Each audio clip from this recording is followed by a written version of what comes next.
ॐ अज्ञानतिमिरान्धस्य ज्ञानञ्जनशलाकया चक्षुरुन्मिलितं येन तस्मै श्रीगुरुवे नमः।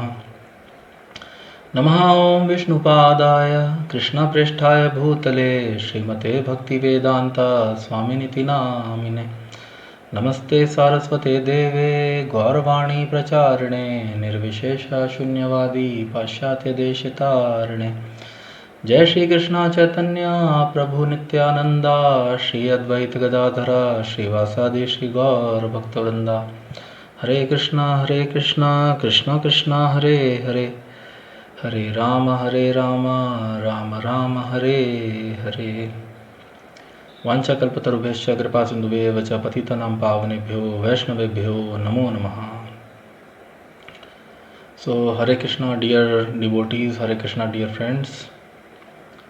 So we had completed thus end the Bhaktivedanta purports to the first chapter of the Srimad Bhagavad Gita in the matter of observing the armies on the battlefield of Kurukshetra. So we had completed the first chapter. We read the first chapter of the Bhagavad Gita and so far Lord Shri Krishna has not spoken a word, a single word. He has only heard his friend Arjunji, who is in a very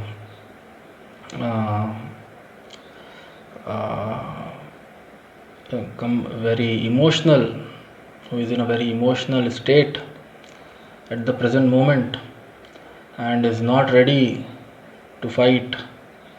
So the second chapter, now we'll take up the shlokas or verses from the second chapter. The name of the chapter is Contents of the Gita Summarized. So many things we saw in the first chapter. Now the second chapter is in one sense the summary of the Bhagavad Gita. Summary of all the instructions of Lord Shri Krishna. Swami Srila Prabhupada has and many other acharyas, they say that this division, they have divided the whole Upadesha of the Bhagavad Gita is divided into 18 chapters, and this chapter, the second chapter, is summary, contents of the Gita summarized. So all the contents of the whole Bhagavad Gita are summarized in this chapter.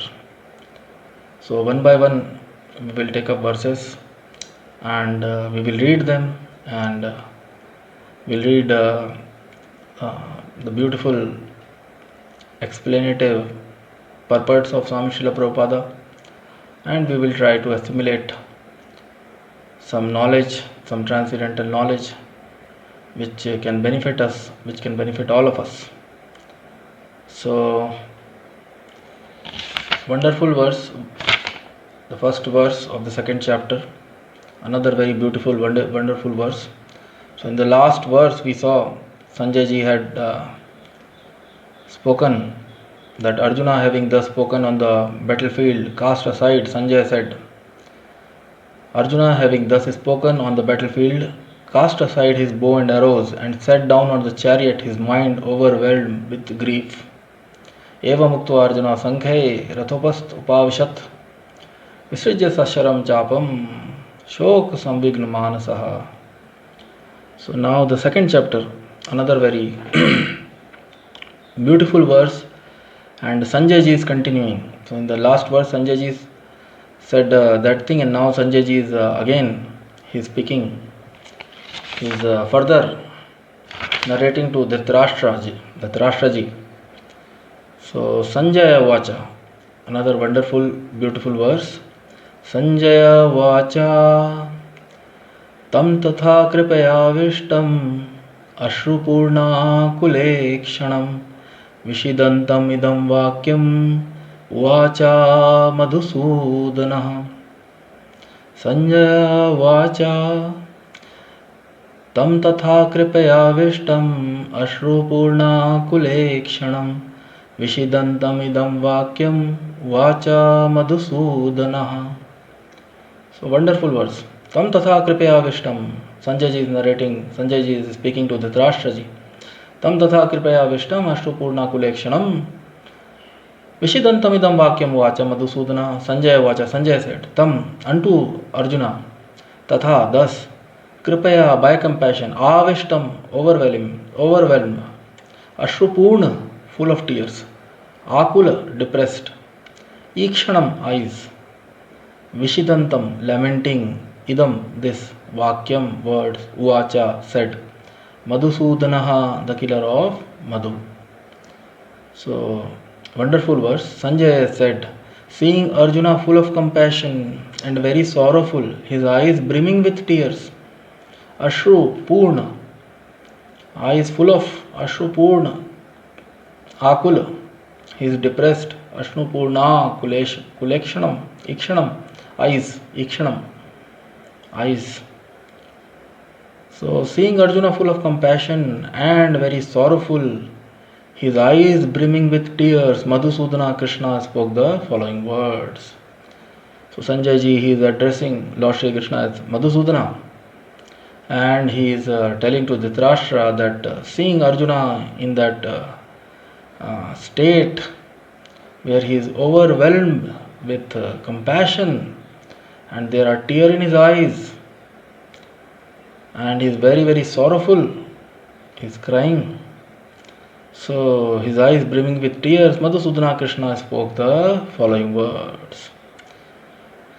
So in the purport, Swami Srila Prabhupada writes, material compassion, lamentation and tears are all sign of ignorance of the self. Material compassion. Not ordinary compassion, of course ordinary compassion, not spiritual compassion. So Swami Srila Prabhupada is writing, material compassion, lamentation and tears are all signs of ignorance of the real self. Compassion for the eternal soul is self-realization. Compassion, if one has compassion, compassion is not bad, but so wonderful points Swami Srila Prabhupada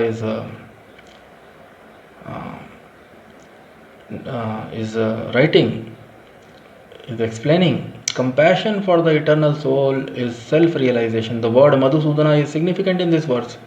Lord Krishna killed the demon Madhu, and now Arjuna wanted Krishna to kill the demon of misunderstanding that has overtaken him in the discharge of his duty. No one knows where compassion should be applied. Compassion for the dress of a drowning man is senseless. A man fallen in the ocean of nescience cannot be saved simply by rescuing his outward dress. The gross material body. Outward dress, the gross material body. One who does not know this and laments for the outward dress is called a Shudra, or one who laments unnecessarily. Arjuna was a Kshatriya and this conduct was not expected from him. Lord Krishna, however, can dissipate the lamentation of the ignorant man, and for this purpose the Bhagavad Gita was sung by him. This chapter instructs us in self-realization by an analytical study of the material body and the spirit soul, as explained by the Supreme Authority Lord Shri Krishna. This realization is made possible by working with the fruitive being, situated in the fixed conception of the real self. So many wonderful points, so many wonderful Krishna conscious siddhantas, concepts, transcendental concepts, Vedic concepts, so many wonderful concepts covered in the purport by Swami Srila Prabhupada. So all glories to Swami Srila Prabhupada. So material compassion, lamentation and tears are all signs. So wonderful, Swami Srila Prabhupada starts. So Arjunji is in a great compassionate state. His heart is filled with compassion for all those who have assembled to fight with him. those who have assembled to fight with him, those who have taken the role of his enemies, for them Arjunji is so much compassionate. So in contrast, we see everyone, or even us, we are not compassionate to our enemies or those who rebuke us, or those who act opposingly. So but here Arjunji, he is so much compassionate. He is so much compassionate for those he don't want to kill. He is so much compassionate for those who have assembled there to fight with him, his enemies, fighting. They have not come there to, show some love, or they have assembled there because they are his Swajanam, relatives, friends, well-wishers. So Arjunji is feeling so much compassion for all of them. So Swami Srila Prabhupada writes material compassion. Swami Prabhupada takes a wonderful example, a wonderful analogy, which he always cite in his various lectures and conversations. So in his various lectures and conversations, Swami Srila Prabhupada always gives this example or analogy. If a man is drowning in water and somebody jumps behind the man to save that man, and he just brings the dress of that man out of the, on the shore, then that is foolishness.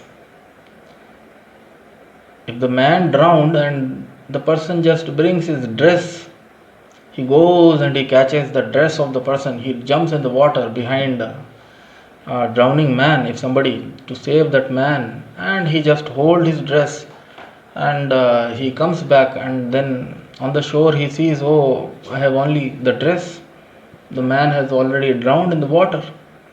So that kind of saving, or that kind of compassion for the dress, so Swami Srila Prabhupada wonderfully he writes, compassion for the dress of a drowning man is senseless. It is senseless. It is foolishness.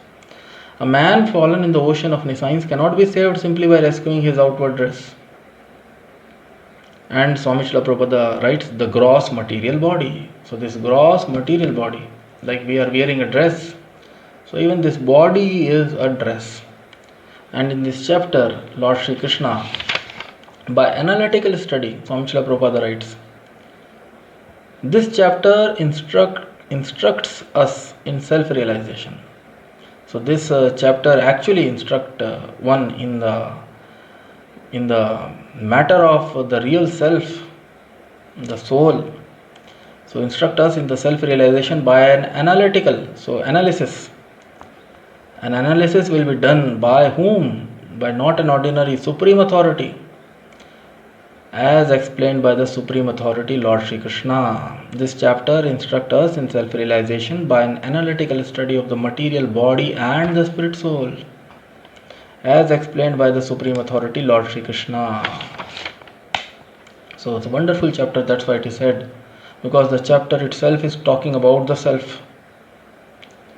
Chapter is talking about the real self, the real being.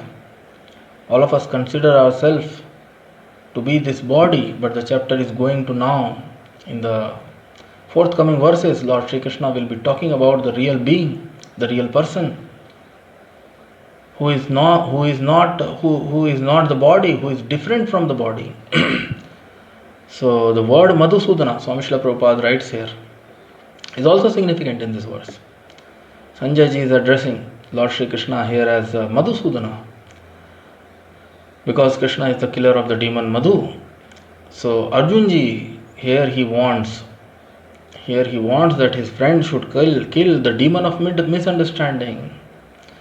So a lot of misunderstanding, and Arjunji is in compassion and not able to, not ready now. He is not able to.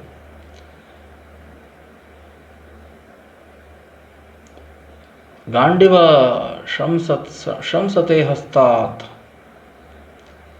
His famous bow Gandiva is slipping from his hand. He is not able to stand there anymore, and that's why he has Upavishat. Rathopastu Upavishat. He has again sat down on the chariot, on the asana, on the chariot. So he is not, and he warned his friend in situations. When we also go through hard phases in our life, we consult our friends and our well-wishers. We discuss our problems with them. So Arjunji here also, he is also wanting that Krishna should kill the demon of misunderstanding that had overtaken him in the discharge of his duty. So being a Kshatriya and a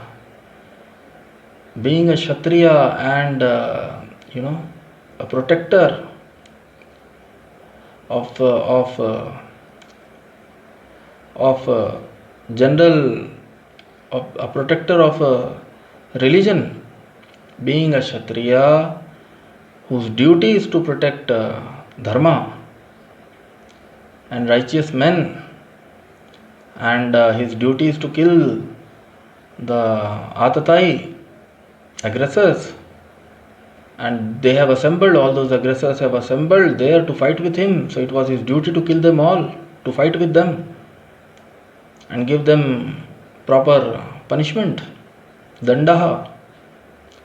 But here he is not, because he is full of compassion and he is not able to fight, and the demon of misunderstanding has overtaken him.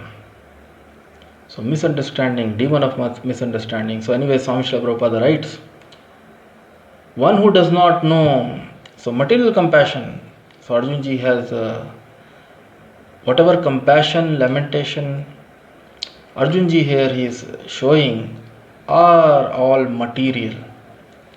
And now in the forthcoming verses, Lord Sri Krishna will distinguish between matter and spirit.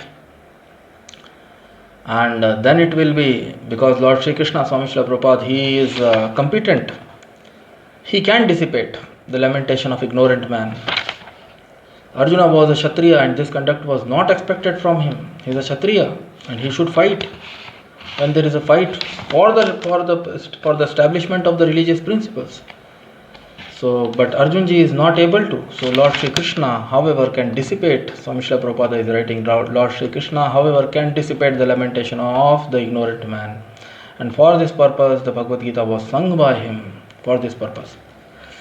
So everyone in this world, those who fall in ignorance or lamentation and compassion, which are not oriented for the eternal soul, because Swami Srila Prabhupada here he writing in the compassion for the eternal soul is self-realization.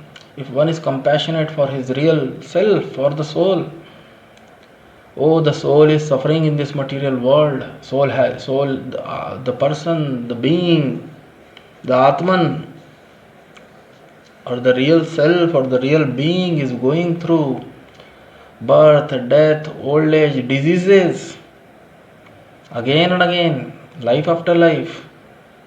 So that is the real compassion. If one is having compassion for the soul, compassion is not bad. Lamentation is also, nothing is bad, but if it is used in a proper way, for the proper purpose it is meant for. So compassion for the eternal soul is self-realization, Swami Srila Prabhupada writes. So wonderful verse, a man fallen, and Swami Srila Prabhupada writes, this chapter instructs us in the self-realization by an analytical. So Lord Sri Krishna is going to do all analysis, study of the material body and the spirit soul, as explained by the supreme authority. And Lord Sri Krishna is not an ordinary person. In the next verse itself we will see Lord Sri Krishna is not an ordinary person. He is the supreme authority and he is being accepted as the supreme authority by all the great acharyas. Bhagavad Gita, the Upadesh, the sung, Bhagavad Gita was sung before him, can dissipate the lamentation of the ignorant man, and for this purpose Bhagavad Gita was sung by him. So this beautiful song of the Lord is accepted worldwide by all the transcendentalists. All the transcendentalists, all the rishis, munis, sadhus, or all those who are on the path of spiritual, those who have taken spirituality as their occupation or their duty, those who have accepted spiritual life, those who are on the path of self-realization, those who are on the path of God realization, those who are striving or working on a day-to-day basis for realizing themselves, for realizing God, and everyone have accepted Lord Sri Krishna. Nobody can defy the instructions of Lord Sri Krishna in the Bhagavad Gita.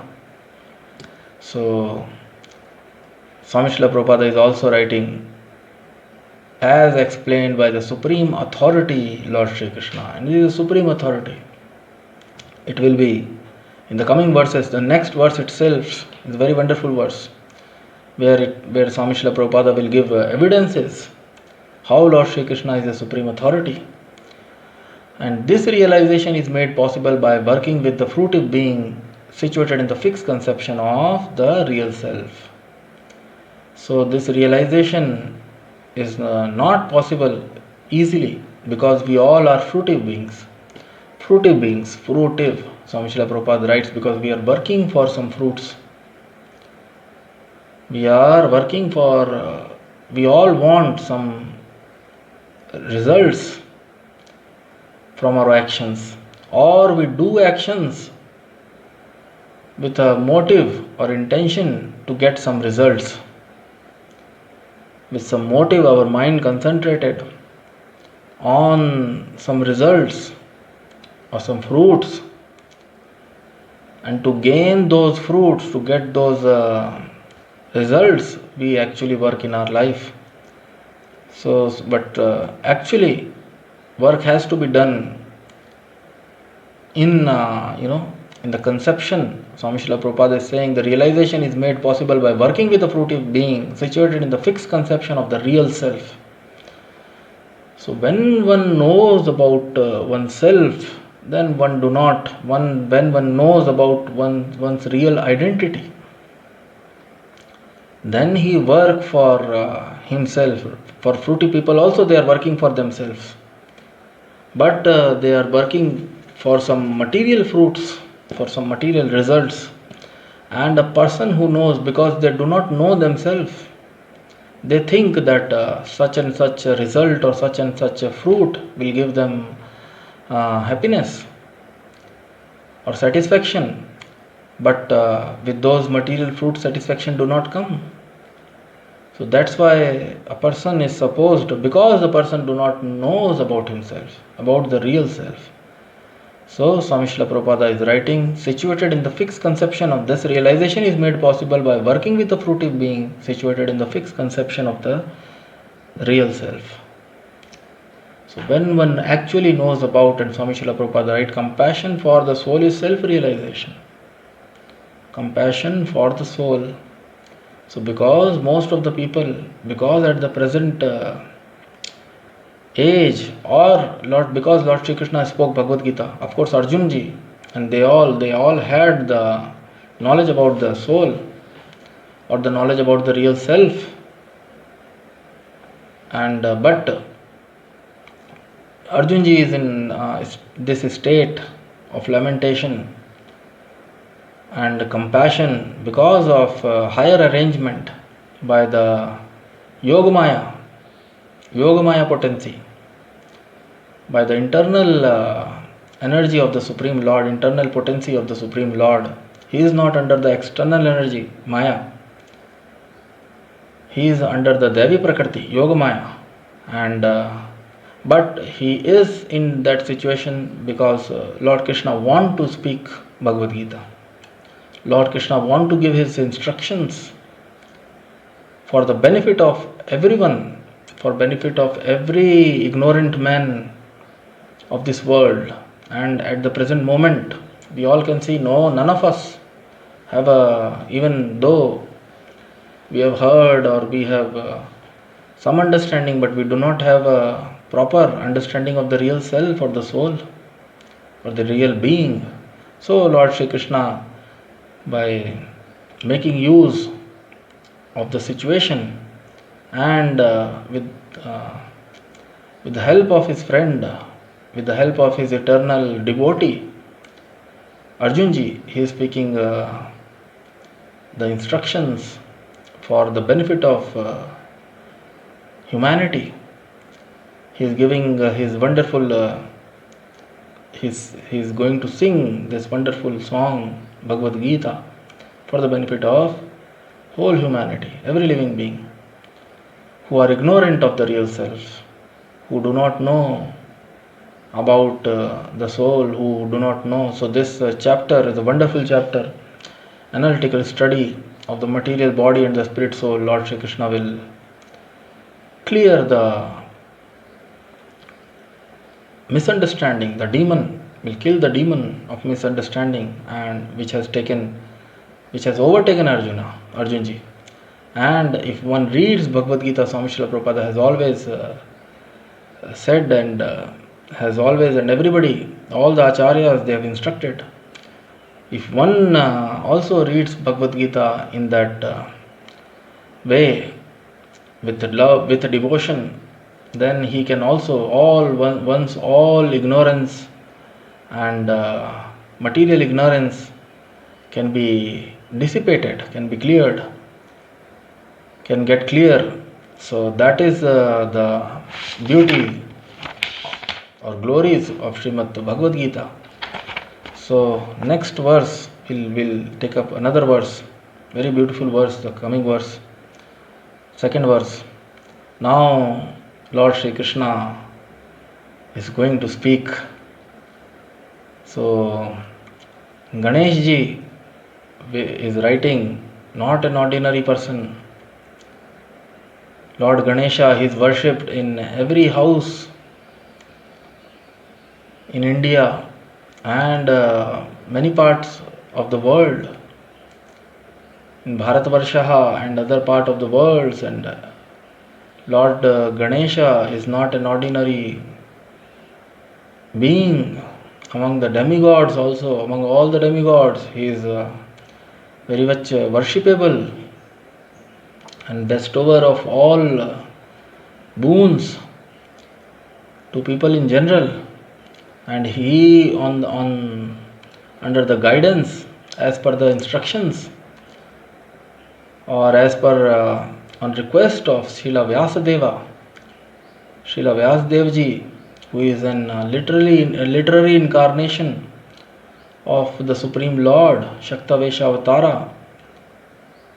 He is writing, and he writes.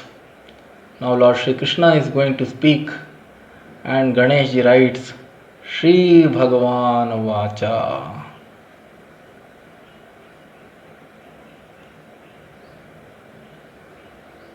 Shri Bhagavan Vacha.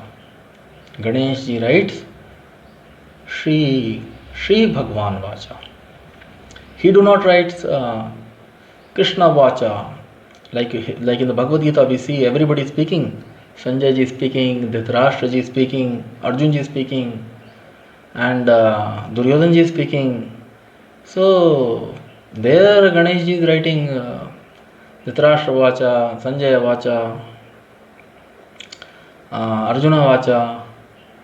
But now he do not write Krishna Vacha or Krishna Vacha, Madhusudan Vacha. No, he writes Shri Bhagavan Vacha. under the instructions of Srila Vyasadeva, and it is known to Lord Ganesha also. He cannot write anything and everything on request of anybody. He also knows he is not an ordinary person. He is best among the demigods, worshipped by everyone in all the families, and he is writing Shri Bhagavan Vacha. So wonderful verse, second verse. Shri Bhagavan Vacha Kutastva Kashmalamidam Vishame Samupastitham Anarejustam Swargyam Akirti Karam Arjuna. Wonderful verse. Kutastva Kashmalamidam Vishame Samupastitham Anarejustam Swargayam Akirti Karam Arjuna. So wonderful verse and wonderful words, and these words have not come from anywhere. These words have come from the mouth of the Supreme Personality of Godhead, Shri Bhagavan. Even Ganesh is not writing Bhagavan Vacha. No, Shri Bhagavan Vacha. These wonderful words have come from the mouth. These wonderful words have come from the mouth of the Supreme Being, the Supreme Authority, the Lord of the universe, not an ordinary being. Shri Bhagavan Vacha. Kutastva Kashmalamidam. The first word, Kutastva Kashmalam Idam Vishame Samupastitam Anarejustam Aswargyam Akirti Karam Arjuna. Wonderful verse. Shri Bhagavan Vacha, the Supreme Personality of Godhead said, Kutaha, where from? Tva, unto you. Kashmalam, dirtiness. Kashmalam, malam, mala. Kashmalam, dirtiness. Idam, this, lamentation. Vishame, this hour of crisis. Enemies is standing this hour of crisis. They are ready to kill. They are having weapons in their hands. Vishame, this hour of crisis. Samupastitam, arrived. Samupastitam, kahan se, where from? Anarya. Anarya, Arya and Anarya. Person who do not know the value of life. So Aryans or Aryans